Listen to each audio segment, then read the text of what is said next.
Well, it's been quite some time since I've posted any videos about the truck. Still got it, there it is. And basically we are at the same location in the process of this project as we were last time.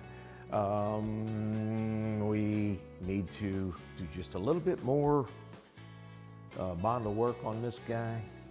Wherever you see that metal coming through is a little bit high on the surface, so we need to try to get that a little bit smoother. Now I want to clean these sides off really good on both of these sides here, because I think the weld location for each side is going to be right about in that area there. So I don't want any Bondo there in the way when we do that. Same for this guy here. So I'll probably use something like maybe a hard wire brush or what have you on a sidewinder to try to get that stuff out of there, the Bondo that's in there. Then I've got a real tricky operation I've got to do, and I've kind of explained this already, but I've got to take this piece here that's all corroded and what have you. And I'm going to cut it right about there, straight on across with a sidewinder, and I'll stop on that corner as well as this corner right here, and I've got to cut out a notch in this area and that area right over there to take care of the hinges for the window, the front dash, windshield that goes in here. That frame has its hinges that go through that area there. Because this actually, if you're familiar with 36s, it comes in and out. They've got a crank and a regulator that actually puts that in and out. And it's quite a nice air conditioning feature on these trucks, actually. Get a lot of wind coming in there. That 355 air conditioning, like I like to call it. You got the two side windows and that guy, and you've got that little vent right there that you can pop up on these guys to make it when you go down the road and get some nice airflow through the cabin there. So in order to do this, I also have another part of this project that I want to do at this point. I've got some blanks that I've cut out. Let's see, I don't know if you can be able to see this or not. Yeah, I think those holes actually show up. I've got some blanks cut out for those guys. There are some holes back here I'm going to try to cut out where the old gauges went in. Since I'm going to be doing some welding on here, I'm going to have to take this steering column out. And also with all this grinding, oh, you can really see up here how corroded that is, so I've got to replace that angle. It's going to be a tricky operation. I'll show you what I've got contemplated for that. But with all this grinding and fab work that we're going to be doing in here, I'm going to have to take these guys out, so maybe put them up on the shelves over there and get those out of the way so that we can actually do some grinding and do some stuff in here to get some fab work squared away on the inside part of the vehicle. And again, that guy, and again, I may have explained this before, sorry if I'm repeating myself. This guy here will get placed in there, and after I replace this angle on here, this guy will get holes in it and gets plug welded. That piece there, this piece right here, actually goes in behind that angle iron, or that little angle iron. This little piece of, that angle there. So how am I going to make that? Well, I'm going to show you. Again, I'm not much for fabrication, and I'm going to do this with just what I've got in-house here. But I'm going to rip out, because I've got a nice straight angle to work with here. That was cut on a press, and it's nice thick gauge steel. I'm going to have to try to clean some of that paint off in order to get the weld all to work really well, as best I can get it to work anyway. And in order to strike that curve, that guy will get tucked after I get it all cut out. It'll get tucked in here like this, and then just tack welded into place. And this will all be gone after I cut this out on that piece there. That'll go in there, and then I'll just slit this up into this area in order to get the curve that you see on the top there to come down. So and then I'll re-weld that back into place so that you know, we kind of solidify and make this thing you know, structurally work for what we need on the windshield. And again, this is kind of a tricky part of the operation here, so I'm a little scared about doing it, but we're just going to have to get up and get after it and get her done. So, all right, I'll put it into oh, what do you call it? The fast mode. Time lapse. Thank you. I'll put it into time lapse, and we'll see you on the other side.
Well, no excuses now.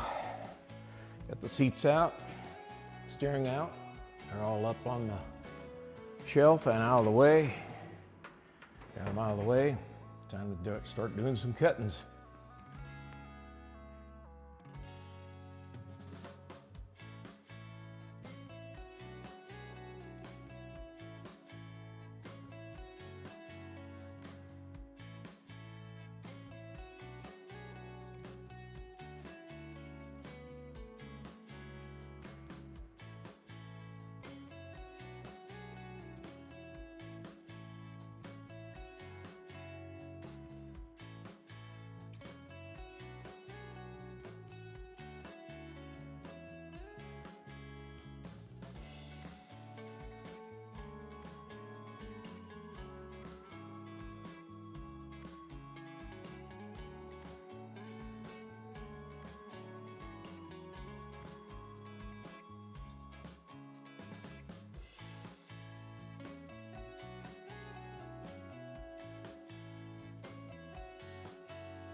Okay, I guess I'll save it for a separate video to weld this guy in, but I think this is going to work.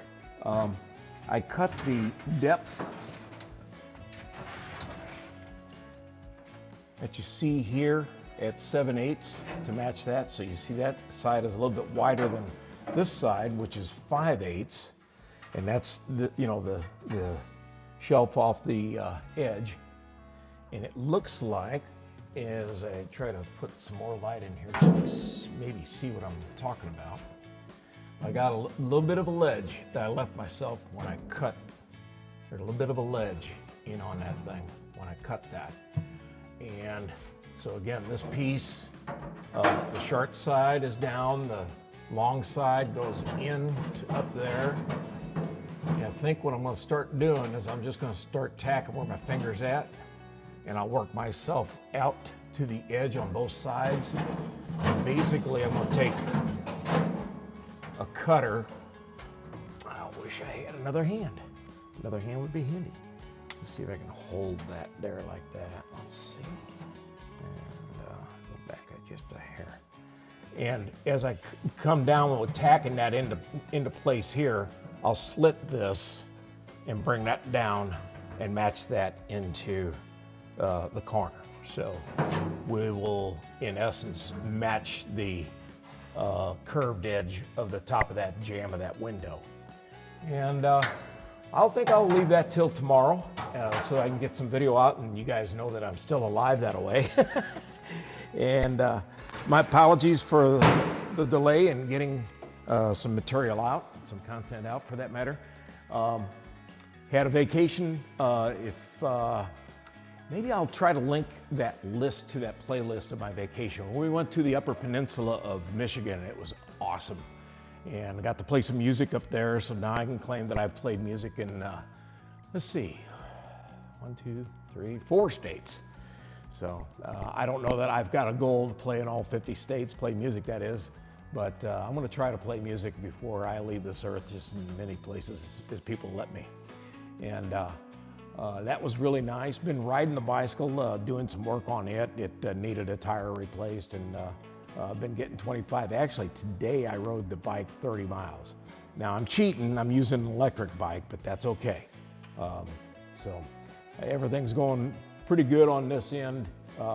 Hopefully I can start pumping out some regular content on this. The weather is finally starting to break here in the Lou, and with it being cooler, I'll open up the doors and see if we can't get some regular content going almost daily. I'm going to try to weld that thing in tomorrow, so if that's the case, I should have some content as well tomorrow. Thanks again, folks. Really do appreciate you hanging in there with me. We've got some paperwork on this truck that we've gotten squared away, so hopefully that will allow me to kind of accelerate and put a little bit more time, effort, and treasure into this damn thing. And we'll see if we can't pump out some content in the process. So thanks again, Jethro. We'll see you later. Bye now.